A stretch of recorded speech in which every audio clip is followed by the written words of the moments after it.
Aujourd'hui, on va parler de community management. Le community management, c'est l'art de rassembler ses fans, ses early adopters, ses clients les plus fidèles, les plus passionnés par ton entreprise et les rassembler justement au même endroit. Alors souvent, ça se passe sur les réseaux sociaux. Justement, community management, c'est l'outil marketing moderne qui te permet de renforcer les liens entre tes clients et ton entreprise. Aujourd'hui, on va voir les avantages du community management, la méthode pour le mettre en place et les erreurs les plus fréquemment faites que j'ai pu observer. Bienvenue entrepreneur sur cette émission quotidienne, cette émission Parlons Business dans laquelle je te parle de comment mieux vivre de ta passion, comment développer tes ventes, comment passer au niveau supérieur, comment franchir des paliers ou des problématiques que tu rencontres au quotidien dans ton entreprise. Je suis ton consultant dédié privé quotidien pour justement t'aider à t'épanouir, à être complètement heureux dans ton métier d'entrepreneur. Aujourd'hui, l'entrepreneuriat, c'est le métier du futur, clairement. C'est ce qui nous permet, qui permet à beaucoup de personnes comme toi et comme moi d'avoir leur propre job, etc. Et justement, tu dépenses beaucoup d'énergie à trouver des clients, c'est ce que je disais lundi dans ce long épisode que j'ai fait pour lundi. Donc on travaille beaucoup l'acquisition de clients, l'activation donc des prospects en clients, et ensuite on travaille très très peu la rétention, de la fidélité, alors que évidemment, c'est un outil super puissant et justement, un des leviers pour travailler la fidélité de tes clients, c'est ce qu'on appelle le community management. En anglais et en français, ça donne le management de la communauté, quoi. Voilà. Voilà. Écoute, tu sais, il ne s'agit pas d'être un professionnel de Facebook ou de Google+, ou de Twitter ou de LinkedIn. Il y a pas mal d'outils et pas mal de choses aujourd'hui que tu peux faire tout simplement avec les réseaux. Et encore une fois, quel que soit ton job, quel que soit ton métier, que tu vendes des clims, des pressings, que tu vendes du bois de chauffage, que tu vendes, je sais pas, que tu sois coach en fitness, que tu sois consultant, que tu sois web designer, peu importe, que tu vendes des bouteilles d'eau, ou même si tu vends des plantes, quoi, voilà quoi. Tu as vraiment de quoi t'éclater avec le community management, parce que justement, c'est toujours cette idée-là, comment on va connecter la maman qui fait son gâteau au chocolat pour ses gamins et le type qui vend du carrelage. Tu te rappelles bien, je te parlais de comment créer sa marque, etc. Et justement, l'idée, c'est qu'un carreleur, au lieu de parler d'épaisseur de ses pavés, de nombre de centimètres du ciment qu'il utilisait, de la qualité du grès, du machin, du bordel, eh bien, il faut qu'il parle émotion, il faut qu'il parle cinq sens, il faut qu'il parle à ce qui intéresse sa cliente ou son client. Quand la dame fait un gâteau au chocolat, si l'œuf tombe par terre, c'est facile à ramasser, ça donne une bonne luminosité dans la lumière, dans la pièce. Les gamins peuvent courir sur le sol, ils vont pas se ratatatiner la figure parce que le sol est glissant, par exemple, tu vois. Et le carreleur ne parle pas technique, il parle affect, il parle émotion, il parle cinq sens, il parle qualité de vie, il parle en fait désir, problème, peur. Ça, c'est la base du community management. Aujourd'hui, tu as des fans, tu vends des gâteaux, tu vends pour peu justement que tu vendes des produits à fort caractère émotionnel, à fort engagement émotionnel, à fort potentiel émotionnel, affectif. Un typiquement, moi j'ai un client comme ça, Intimou, INTIMU.fr, Intimou.fr, c'est des huiles essentielles bio corse. Allez voir vraiment, ils sont géniaux. C'est un jeune couple qui a complètement changé de vie il y a maintenant quasiment un an, quoi. Avant, l'un vendait des assurances, l'une vendait des assurances, l'autre il était cordiste à Paris La Défense. Donc tu vois, c'était rien à voir et ils sont convertis, ils sont allés ouvrir une exploitation agricole pour faire des huiles essentielles d'immortelles, de myrte, de plein de choses comme ça. C'est vraiment des produits géniaux. Le couple, en plus, a une histoire super géniale. Et je vous invite souvent à découvrir le travail qu'on a fait ensemble sur intimo.fr. Et justement, ça, c'est typiquement le genre de marque dans lequel il y a un fort engagement émotionnel. On a ouvert sur leur site la newsletter, donc l'acquisition d'emails. C'est-à-dire qu'on a mis un petit formulaire tout bête, le site est encore en cours de construction, mais malgré ça, on a mis un petit formulaire tout bête, prénom, email, et en l'espace de 2 semaines, on a déjà plusieurs dizaines d'inscrits, alors qu'on ne fait aucune communication de publicité pour le site. On ne le pousse pas. Les gens qui tombent sur le site, ce sont des gens qu'on envoie naturellement sur le site, soit à travers des marchés qu'ils font, des rencontres, ou simplement le référencement dans Google. Donc, il faut vraiment prendre en compte ce caractère affectif qu'un client va avoir vis-à-vis de ta marque, de ton entreprise, de toi-même. Je le répète, mais je le rappelle parce que on l'oublie trop vite. Souvent, on se dévalorise, on se sabote, on pense qu'on n'est pas compétent, qu'on n'est pas assez compétent, qu'on n'est pas assez bien. Moi aussi, je fais ce genre de problème. Je me dis combien de fois, des fois, je râle après avoir enregistré un épisode de me dire mais putain, David, tu fais chier, t'as encore parlé trop vite, t'as pas encore été assez concentré sur celui du jour, t'as été trop long, trop court, trop bref quoi. Ce qu'il faut se rendre compte, c'est que en face, ton client ne perçoit pas tout ça. Bien sûr, dire oui, tu aurais pu faire ceci ou cela, et là, oui, effectivement, c'était pas fait pour moi et tout. Bon. Mais ce qu'il faut voir, c'est que ton client reçoit la valeur que tu lui donnes. Tu vends des huiles essentielles, tu as un pricing, tu vends du bois de chauffage. Ton client a dit qu'il voulait du bois coupé en 35 cm de 500 mètres de diamètre. Donc, tu as bien fondu le bois comme il fallait. Il t'a demandé du chêne sec et tu as vraiment fourni du chêne sec. Le client va dire, putain, ce type, il a fait ce que je lui ai demandé, quoi. Combien de fois t'es allé voir un type, un garagiste, je sais pas, n'importe quelle profession, et le type, il te sort une facture à rallonge de trucs que tu lui as jamais demandé. Là, tu brûles le rapport affectif. Moi, je vais te dire, maintenant, j'ai une peur bleue de donner ma bagnole à un garagiste. J'ai toujours peur qu'il me demande des tas de trucs faux. Ah, c'est pénible. Et je vais te raconter une anecdote. Il y a peut-être un an, je suis allé voir un garagiste, mon véhicule a un petit souci, il me dit donc je laisse la journée, il me dit c'est la vanne EGR. Bon, très bien. Alors, je suis un peu technique, donc je comprends à peu près qu'est-ce que c'est qu'une vanne EGR, mais peu importe ce que c'est, on s'en fout, c'est une pièce à changer, le truc évidemment ça coûte une blinde. Et la même bagnole, je l'ai amenée il y a 2 jours à un garage.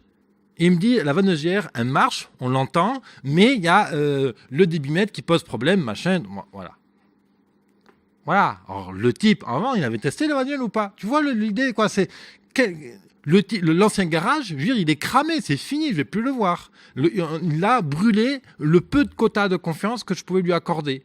Lui, par contre, là, il m'a dit ça, ça et ça. Il a donné des éléments de vérité. Alors après, évidemment, il peut broder, il peut mentir, il peut faire plein de choses. Donc là, après, c'est encore autre chose. Mais utilise le potentiel affectif pour fédérer la communauté. Parce que c'est bien le thème d'aujourd'hui, c'est la community marketing. Je te rappelle qu'on est dans la semaine de la rétention, on travaille à la fidélité.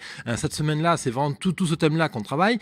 Le deuxième outil que tu as à ta portée de main, c'est créer une communauté avec Facebook, etc. Alors les avantages en clair de créer une communauté, le premier gros avantage, c'est de donner de l'ampleur à ton entreprise à travers de la preuve sociale.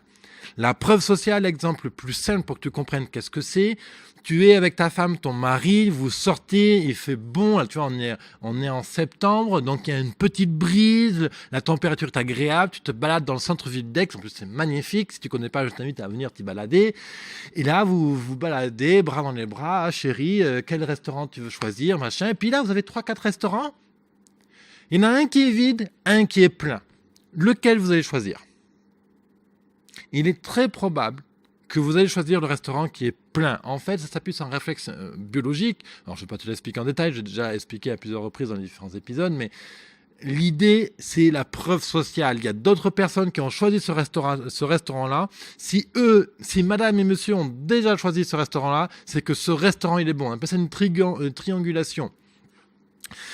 Ça, en fait, ça s'appuie sur un réflexe de survie. Imagine les éléphants et les lions et les tigres et les antilopes boire à une mare en pleine savane.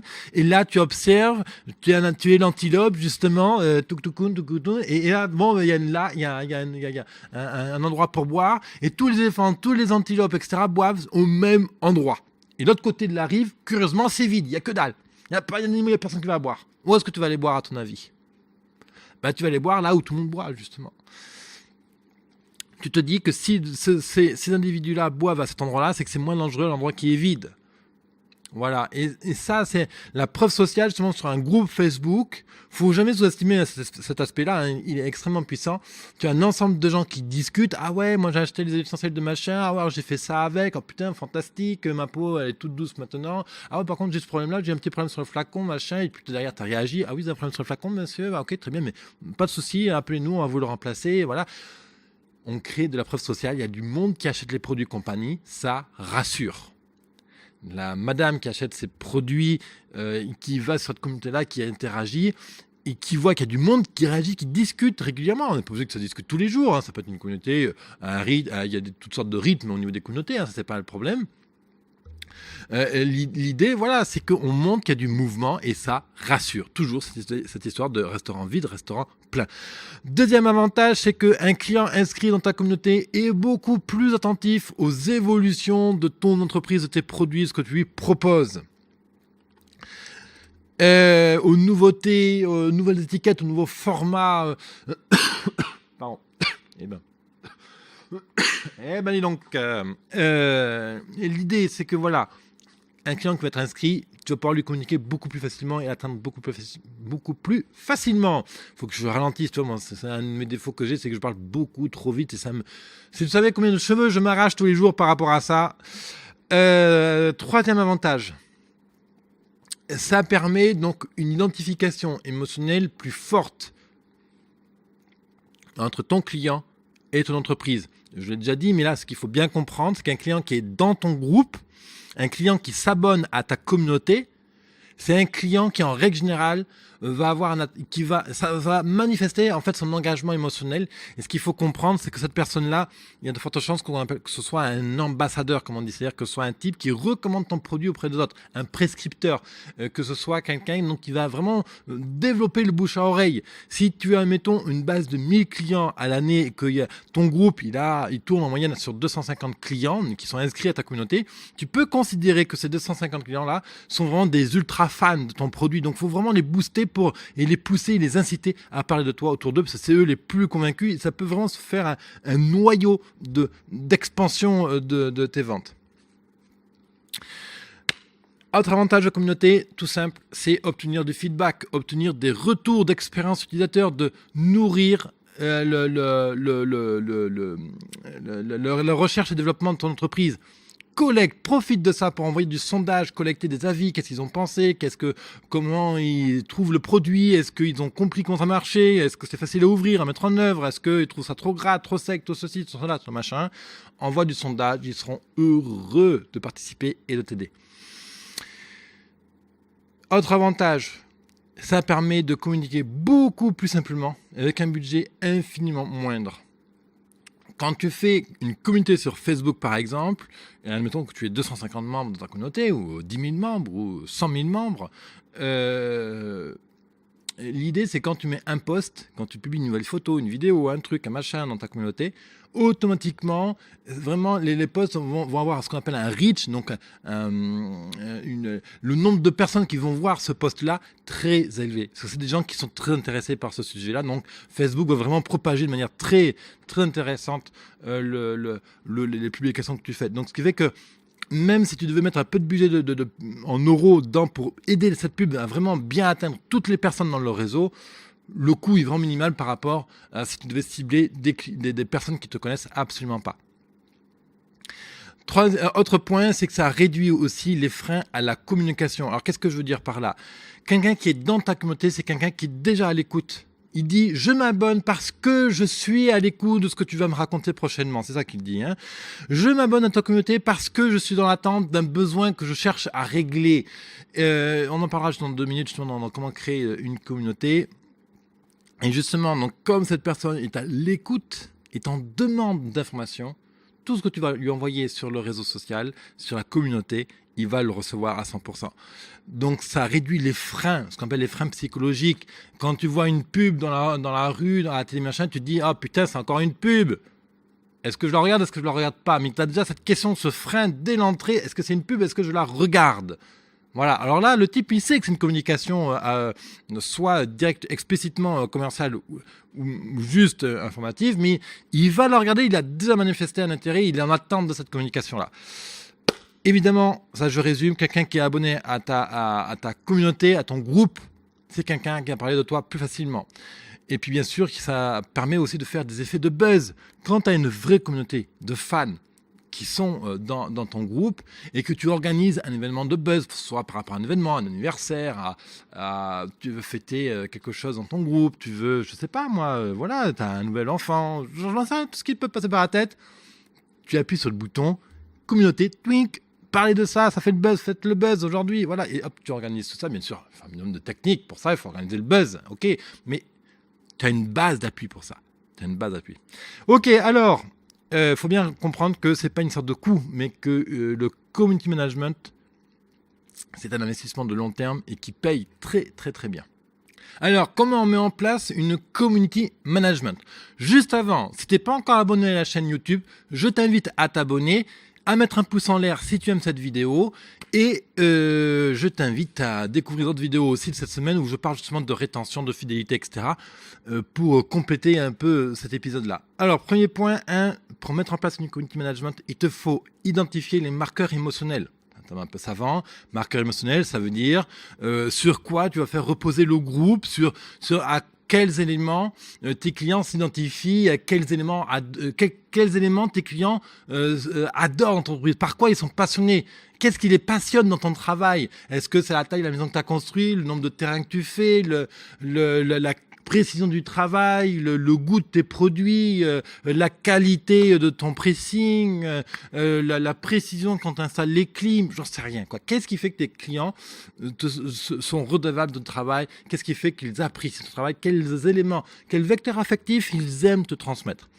Identifie ça. Si tu as des difficultés là-dessus, je te propose de découvrir un atelier que j'ai créé qui est créer sa marque et son argumentaire intégral.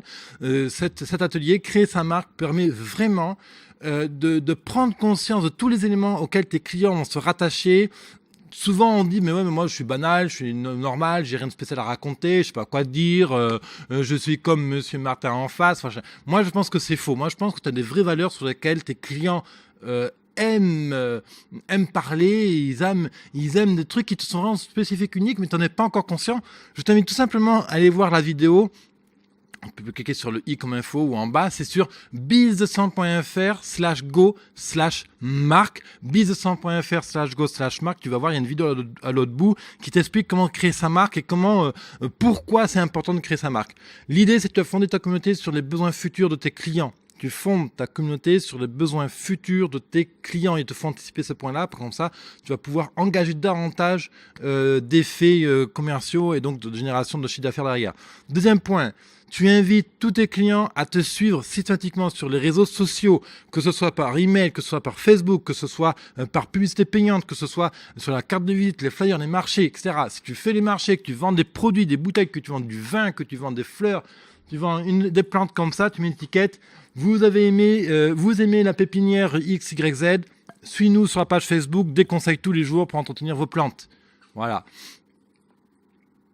Invite vraiment toujours tes clients à te suivre sur les réseaux sociaux. C'est la première étape fondamentale pour créer le community management, pour créer cette communauté en ligne.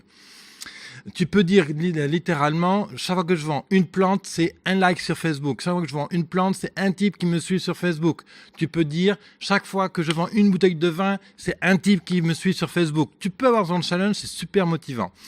Autre étape, tu vas nourrir le flux, les données que tu publies sur Facebook, par exemple. Alors, je parle de Facebook, mais il y a Twitter, il y a LinkedIn. Tu choisis bien sûr le réseau qui est le plus adapté à ta communauté. Si tu as un réseau professionnel, si ça décline dans des bureaux, etc., travaille plus avec Twitter et LinkedIn. Si tu travailles plus avec des particuliers, il est plus opportun de travailler avec Facebook. Mais Facebook n'est pas que réservé aux particuliers, il peut être réservé aussi aux entrepreneurs indépendants, type freelance, etc. Ils utilisent beaucoup Facebook. Donc, c'est à toi de savoir à peu près quel réseau ils utilisent, tes clients. Et si tu ne sais pas, demande-leur tout simplement. Nourris régulièrement en postant. Mais voilà, tu vois, tu prends une photo, ben voilà, ça y est, j'ai enregistré la vidéo, ben tiens, regarde, on a semé aujourd'hui les œillets d'Inde, hein, c'était pépiniériste. Si tu installes des clims, tu dis, ben voilà, on a installé les bureaux dans un tel endroit, on a fait ceci, ben tiens, comment prendre soin, comment nettoyer le filtre, comment faire ceci, ben tiens, coucou, voilà. Aujourd'hui, on part en vacances en Corse, on vous souhaite des bonnes vacances, notre très chers clients. Bref, communique sur ta vie quotidienne, sur la vie quotidienne de l'entreprise, crée du lien et nourrit le lien en publiant régulièrement. Prochaine étape. Tu n'es pas obligé de publier ton propre contenu aussi, tu peux utiliser du contenu qui existe déjà sur Internet. Je ne vais pas paraphraser un épisode que j'ai déjà fait, je te réfère directement à l'épisode 176, biz200.fr/go/176, c'est justement l'épisode qui dit la combine pour créer du contenu, publier du contenu tous les jours. Je t'explique comment on peut faire justement sans même créer ton propre contenu. Ensuite, il te faut créer ton propre groupe sur Facebook ou sur LinkedIn. Et là-dessus, tu vas inviter donc tes clients à s'abonner à ce groupe-là. Quatrième ou cinquième, je sais pas combien j'en suis. Invite les gens qui sont inscrits à ton groupe à interagir, à poster des commentaires, à poser des questions, à parler du groupe, à inviter des amis, etc. À leur demander explicitement de participer. Tu dis, ben voilà, regardez, on a créé l'huile essentielle d'immortel, de myrte et de jasmin. Laquelle préférez-vous ? Laquelle préférez-vous utiliser avant d'aller vous coucher ? Laquelle préférez-vous utiliser pour nourrir, régler les problèmes des cernes, par exemple ? Et là, il y a madame qui va répondre ceci, une autre dame qui va répondre cela, un autre monsieur va dire cela, et tu vas créer un dialogue, et tu vas créer une animation sur la communauté. Et c'est ça qui va faire la valeur de cette communauté-là. Et en engageant ce dialogue, les gens vont venir régulièrement, et plus ils viennent souvent, plus ils y trouvent de la valeur et des conseils. Bien entendu, tu auras deviné, plus tu peux proposer des leviers, tu peux utiliser ça comme un levier commercial pour développer ton chiffre d'affaires.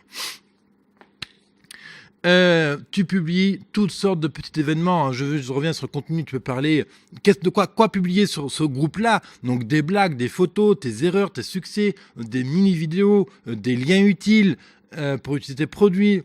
Tu peux faire surtout c'est important, fais des liens réguliers vers ta boutique. Par exemple, c'est une boutique en ligne.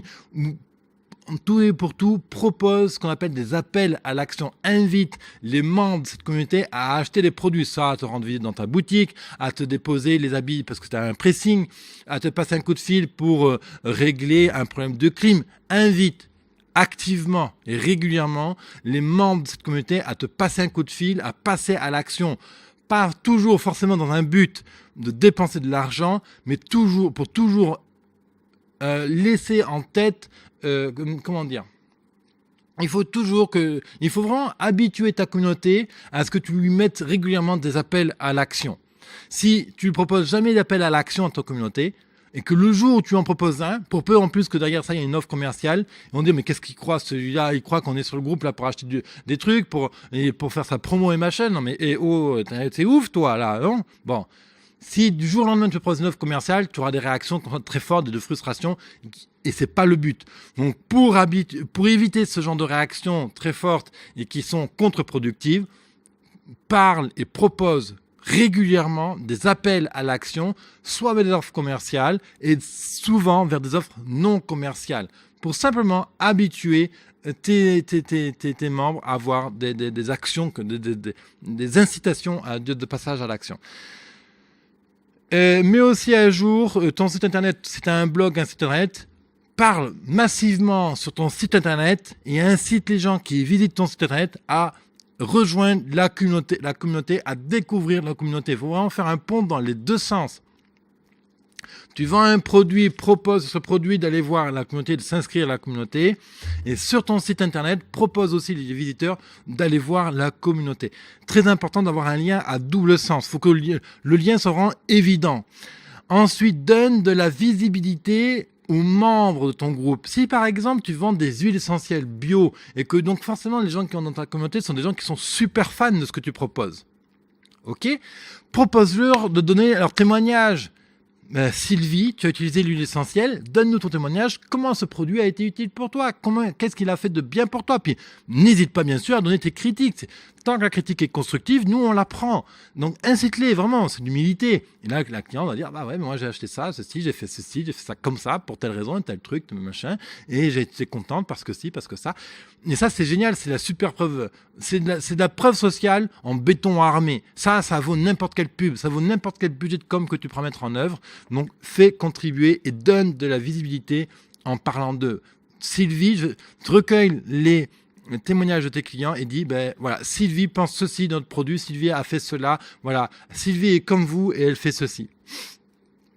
Et bien sûr, après, propose des ponts de réel au virtuel et du virtuel au réel. Propose les membres de ta communauté à te rendre visite dans des événements réels, par exemple, avant un salon, une boutique, machin, voilà. Invite-les sur des endroits réels, vice versa aussi. C'est-à-dire que invite-les à des événements virtuels, typiquement des lives, des événements de Google Hangout, des discussions sur Skype. Voilà, vraiment, mixe aussi après les canaux de communication pour renforcer le lien. J'ai noté 4 erreurs fréquentes pour conclure cet épisode, les 4 erreurs fréquentes que les entrepreneurs font quand ils créent une communauté, quand ils font du community management. On va dire 5 erreurs. 5 erreurs, alors, premier truc, c'est que, admettons, tu as une épicerie, tu as justement un pricing compagnie, et tous les jours, tu fais une offre promotionnelle. Et sur Facebook, tu publies la super promo avec la super salade, le super truc, le super machin. Ça ne marche pas. Tu feras fuir tes clients. C'est tous les jours, ta seule communication, c'est proposer une remise. Ça ne sert pas forcément à rien, mais c'est rébarbatif, c'est pas intéressant. Les gens ne s'abonnent pas à ta page Facebook pour voir une promo tous les jours. Si tu dis tous les jours, viens acheter ma salade parce qu'elle est meilleure, à un moment donné, tu me gonfles avec ta salade là. Hein. Voilà. Donc le but, c'est de pas ennuyer. Donc ne fais pas de promo quotidienne. Publie tous les jours, oui, mais pas toujours sur des offres commerciales. T'imagines si je commençais tous mes épisodes en te disant, ben voilà, je suis le meilleur et je te vends la salade 1 € de moins que chez Leclerc. Non, c'est fini, quoi. Tu dis, mais putain, mais on s'en fout que t'es moins cher que Leclerc. Donne-moi du contenu. Dis-moi pourquoi ta salade va être meilleure. Par contre, explique-moi comment elle pousse. Voilà. Deuxième truc. Pas de langage commercial sur Facebook, sur ta communauté Facebook, LinkedIn, compagnie. Pas de langage commercial. C'est moins cher, c'est meilleur qu'à un tel endroit. Viens acheter chez nous. Voilà, on lance telle offre, on serait super heureux que vous veniez la tester en primeur. Non, pas de langage commercial, de langage naturel. Annonce de l'authenticité. Ça, c'est la troisième erreur fréquente, c'est que ça manque d'authenticité. Tu emploies un ton qui n'est pas toi. Tu parles à ta communauté comme tu parlerais à tes meilleurs amis, comme tu parles à tes clients en live. Quand tes clients te passent un coup de fil, quand tu leur parles, quel langage tu utilises? Tu utilises ce même langage pour parler sur ta communauté. Quatrième erreur très fréquente, et là par contre qui est très dangereuse, c'est de mélanger différentes populations dans le même groupe, dans la même communauté, mélanger des populations qui ont des intérêts complètement opposés. Typiquement, des gens ultra, je vais prendre un exemple de base, d'extrême droite et extrême gauche dans le même groupe, ça ne marche pas. À un moment donné, ils vont se taper sur la figure, ça va faire exploser ton groupe, ça va créer ça va être le bordel, le truc. Ok? Donc, fais attention à mettre des gens vraiment avec un état d'esprit homogène. Si tu as différents types de clients avec des groupes vraiment, des personnalités très, très, très, très différentes, crée plusieurs groupes, 1, 2, 3 groupes au début, pas trop non plus, parce qu'après c'est ingérable le truc. Donc attention à ne pas mélanger des populations aux intérêts trop divergents ou opposés. 5e erreur fréquente, là écoute-moi bien, c'est de ne pas payer un expert en community management. Le community management, le forfait moyen, c'est entre 100 et 800 € par mois. Tu payes un type, une nana, une agence qui sont experts dans le domaine et leur boulot, c'est de nourrir ce groupe et de faire en sorte qu'ils grossissent tous les mois. Alors, en fonction de ton activité, tu vas choisir la personne qui va te convenir en fonction du budget que tu peux y mettre, mais c'est une erreur de ne pas déléguer ce travail. Il y a des gens qui sont experts, qui savent où cliquer, quel ressort activer, comment le faire, etc. Il faut que tu passes par eux. Ton job à toi, c'est de faire en sorte que la relation client soit de bonne qualité, de faire le produit pour lequel tu es compétent. À mon avis, tu n'as pas de compétences particulières pour travailler sur Facebook et créer une communauté, alors délègue ce travail. Voilà pour cet épisode. Tu sais qu'on va bientôt atteindre la 200e émission de Parlons Business. Tu sais, Parlons Business, donc je publie ça tous les jours. Aujourd'hui, vous êtes plus de 3000 entrepreneurs à m'écouter tous les mois. C'est génial. Je vous remercie de votre fidélité. J'adore ce travail et vous parler tous les jours. C'est vraiment super. Puis accueillir vos questions, vos interactions que vous me laissez. C'est vraiment génial. C'est pour moi beaucoup de matière pour publier tous les jours. Alors c'est vrai qu'en ce moment, j'ai du mal à faire des épisodes courts parce que je suis tellement passionné par ce que je fais, j'ai tellement envie de vous aider à grandir. Moi, c'est vraiment ma mission de vie. Moi, mon but, c'est que tu puisses faire éclater ton entreprise, que tu puisses faire vraiment, que tu puisses vivre de ta passion, être indépendant, être vraiment, voilà. C'est mon job pour fêter ensemble cette future 200e émission. J'en ai déjà parlé, mais si tu le découvres à l'instant et si tu l'as pas encore fait, je t'invite à t'inscrire à mon espace de membres privés en ligne qui est gratuit, qui s'appelle Business Temple, le temple du business, justement. L'adresse affiche en bas, tu peux cliquer sur le i comme info, c'est sur biz200.fr/bt, hein, si tu m'écoutes depuis iTunes ou SoundCloud. Et toutes les personnes qui sont inscrites avant l'apparition du 200e épisode auront droit et auront accès à une nouvelle formation que je vais publier qui aura une valeur entre 500 et 1000 euros. Et justement, pour faire la formation qui, toi, t'intéresse, quelles sont aujourd'hui les problématiques qui te freinent dans ton activité? Qu'est-ce qui te pose le plus de problèmes et qui t'empêche vraiment d'avancer, de développer ton chiffre d'affaires, de développer ton activité comme toi tu l'aimerais? Alors je t'invite tout simplement à me répondre à cette question sur biz200.fr/sondage. biz200.fr/sondage. Et comme ça, ça me permettra de créer la formation qui colle 100% à tes demandes, à vos demandes. Je vous remercie de me suivre. Demain, on parlera de publicité sur Facebook, de publicité sur Google AdWords, toujours dans l'objectif de faire du recurring et de maintenir la fidélité de tes clients actuels. À très vite, entrepreneurs. Bonne journée.